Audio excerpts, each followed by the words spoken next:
School girls સાથે યુવક પકડાતા માધાપરની hotel સામે કાર્યવાહી. મમુઆરાબાદ માધાપરની હોટલમાં કાયદાની એસી તેસી. સ્થાનિક લોકોએ લેખિત ફરિયાદ આપ્યા બાદ 2 દિવસ કાર્યવાહી ન કરનાર પોલીસે હોબાળો થતા રુદ્રા હોટલમાં દરોડો પાડ્યો. ભુજ તાલુકાના મમુઆરા ગામ પાસેની હસ્તિક હોટલમાંથી ગેરપ્રવૃત્તિ પકડાયા બાદ માધાપરમાં રુદ્ર હોટલમાં ચાલતી ગેરરીતિ બાબતે સ્થાનિક લોકોએ એસપી અને માધાપર પોલીસને લેખિત ફરિયાદ આપી હતી, પરંતુ પોલીસ કોઈ જ કાર્યવાહી ન કરતી હોવાથી સ્થાનિક લોકોએ હોબાળો મચાવતા માધાપર પોલીસે રેડ પાડીને હોટલ રુદ્રામાંથી શાળામાં ભણતી સગીરા અને ગામના જ એક યુવાનને પકડી પાડી પોલીસ મથકે લઈ આવ્યા હતા. માધાપર પોલીસે હોટલ માલિક સામે જાહેરનામા ભંગની કાર્યવાહી કરી હતી. તાજેતરમાં મમુઆરા ગામે હોટલ હસ્તિકમાં સગીરા સાથે દુષ્કર્મ આચર્યાની ફરિયાદ નોંધાયા બાદ માધાપર જૂનાવાસમાં આવેલી હોટલ રુદ્રામાં આધાર પુરાવા લીધા વિના રૂમો આપીને ગેરપ્રવૃત્તિ ચાલતી હોવાની સ્થાનિક લોકોમાં ફરિયાદ ઉઠી હતી.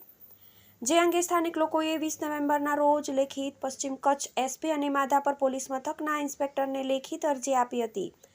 2 દિવસ સુધી કાર્યવાહી ન થતાં શનિવારે સવારે હોબાળો મચી ગયો હતો, જેને પગલે માધાપર પોલીસે લોકો સાથે હોટલ રુદ્રામાં દરોડો પાડ્યો હતો. દરોડા દરમિયાન હોટલના રૂમમાંથી ગામની શાળાનો યુનિફોર્મ પહેરેલ સગીરા અને ગામના યુવકને પકડી પાડી પોલીસ મથકે લઈ જવાયા હતા. પોલીસ તપાસ દરમિયાન હોટલ રુદ્રાના માલિક કમલેશ ભોજરાજભાઈ આહિરે પોતાની હોટલમાં સગીરા સાથે આવેલા યુવક પાસેથી કોઈ આધાર પુરાવાઓ ન લઈ રૂમ રહેવા આપી દીધો હોવાનું સામે આવ્યું હતું.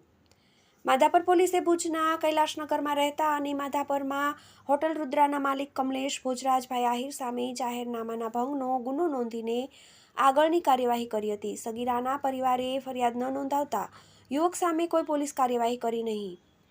માધાપર પોલીસે જણાવ્યું હતું કે હોટલ રુદ્રામાંથી બપોરના 1:30 વાગે સગીરા છોકરી અને યુવકને પકડી પાડ્યા હતા.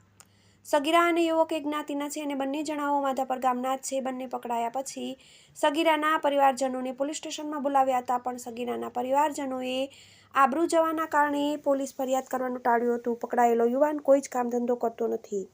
સગીરા યુવક સાથે સ્કૂલ યુનિફોર્મમાં જ હોટલમાંથી પકડાય છે. પરિવારજનોએ ઇનકાર કરતા પોલીસે કોઈ જ કાર્યવાહી કરી નથી. TV18 news Bhuj.